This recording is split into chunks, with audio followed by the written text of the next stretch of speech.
Welcome to Cask Ale, fresh on Thursdays, and we're not at Maverick Marketplace Cafe, as you can clearly see. We're not in Kansas now.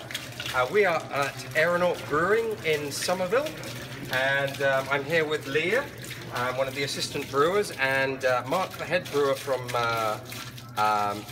Aeronaut, is on the camera right now, so you might hear wise comments from him, but not see a person. Leah here is, we're going to show you how cask is made from the brewer's end rather than how we sell it and serve it at our end. So Leah has just emptied out the sanitizer that makes sure that the cask is clean and ready for live beer. And what are you up to next, Leah? CO2. So that's to fill it so that there's no air within the cask that would introduce nasty critters to the process, correct? Correct. Okay. So this is going to be a little while, right? Not really. Okay. So again, I'm going to go to the tank here. This is a primary fermentation tank. The beer has been in here for how long, Mark? 2 weeks? About 2 weeks. About 2 weeks. What is the beer that we're brewing? This is hop and away, and it's a special version that we double dry hop. Okay, so this is double dry hop and away, and we're going to add even more hops. So does that make it a hop, double dry hop and away? That sounds right. Sounds about right. Okay, cool. So Leah here is making sure that nothing gets contaminated by dirty hands or anything like that, and we're going to pull the primary fermented beer, which still has yeast in it, so the yeast that's within the beer is going to drop into the cask. We add priming sugar to the cask so that the yeast that's still alive and working can then digest that sugar that's within the beer, create the carbon dioxide that's a waste product from the fermentation process, and give you that lovely velvety, smooth, yet slightly carbonated cask ale feel. Right, so now we're dropping the beer down out of the fermentation tank, about midway through the fermentation tank. Obviously the top has the carbon dioxide from fermentation in it, the middle has the delicious beer, and then the bottom has all the yeast, both dead and finished and wasted and depleted and some alive stuff. But within the beer still we have live yeast ready to go and munch away at all the delicious sugars that we're going to add in a little bit. Are you going to add the hops now? Oh, okay, we're going to talk about the hops. So one of the great things about cask is we can change the flavor profile of the beer that we started with by adding in this case, hop pellets to the cask. So each individual cask that somebody may get could have a different flavor profile from the stock beer. It allows the brewers to play around with it, and I think it's fair to say, correct Mark, that it's fun playing around with cask and changing the profiles of the beer to just experiment with it. Absolutely. Yeah. So Leah is putting in about 6 ounces or 5 ounces of dry hop pellets? 5 ounces, 3 ounces of Raquel. I believe, no, 3 ounces of Azaka, 2 ounces of Raquel. So Azaka is a New Zealand hop, and Raquel Australian? I believe it was also New Zealand, but this is out of 4-Star Farms in Western Mass. I think Azaka is Northwest, so U.S., and the Raquel was originally New Zealand, but these were grown in mid Massachusetts. So somewhere in Massachusetts, some of these hops are from, and this all ties in with farmer brewers licenses and stuff like that, and keeping it local, which is, as you know, what we like to do at Maverick Marketplace Cafe, and we love brewers when they try and keep it local too, so using local malts, local hops like we're doing now, and keeping the business within the community. And now Leah is going to add, this is just a sugar solution that gives the yeast that's in suspension in the beer that we're adding something to digest, to create that wonderful byproduct we like, alcohol, a little bit more extra alcohol from the secondary fermentation, but more importantly the carbonation that is trapped within this cask and it gets absorbed into the beer, so that when you drink it, you get that lovely velvety small bubbles that cask ale is so well known for. In the same way, more people will be familiar with nitro. There'll be velvety Guinness-like smooth bubble taste, unlike an artificially carbonated beer, which tends to have bigger bubbles that can make you gassy and bloated, and it detracts from the flavour of the beer. How are we doing there? About third of the way. Third of the way. So we're going to be a while here, so you may talk amongst yourselves, and we're going to cut out a whole chunk of this unless we can think of anything interesting to talk about. Not really.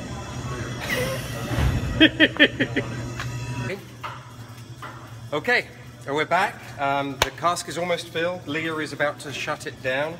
I've got to remember to suck my gut in because it looks like I've drunk too much beer, so I can't really hide that.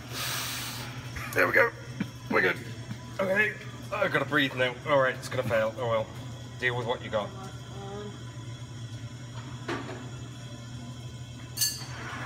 So is there any science to how much head space you leave between the beer and the top of the cask?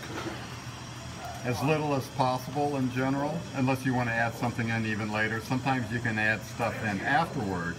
Would that be something like oak chips or oak chips, fruit, if it's a sour beer or anything you can always add later on. But you'd have to vent it, take the shive out, add the material, and then put a new shive in. So it runs a risk of contamination if we do more later. Yes. Right. So we now run to no head pressure on our tank. So Oh yeah. So it's just gravity going in there right now for a very thin pipe.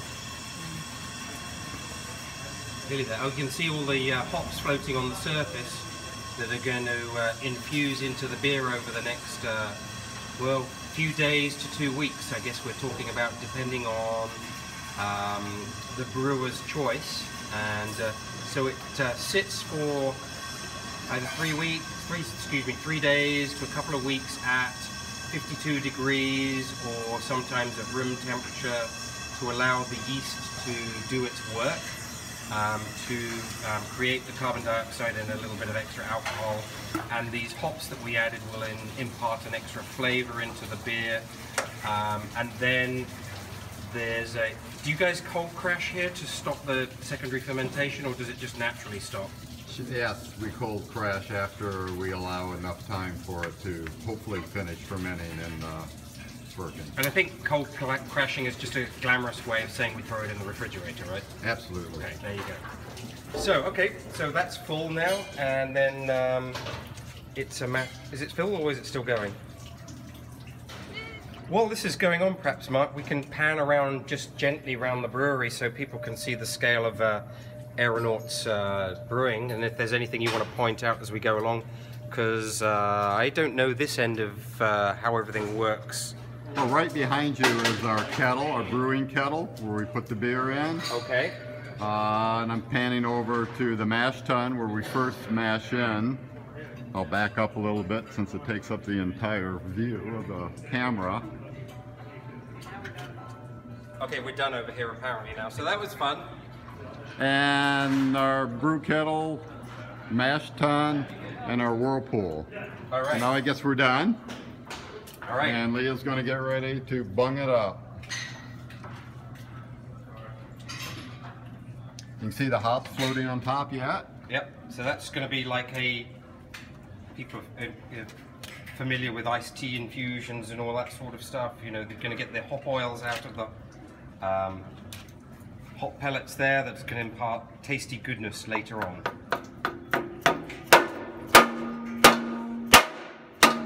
Yes.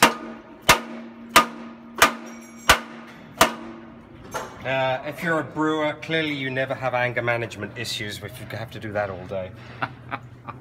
And so we already have the bung in for the tap, so that's a non-issue. But that's the shive? yes.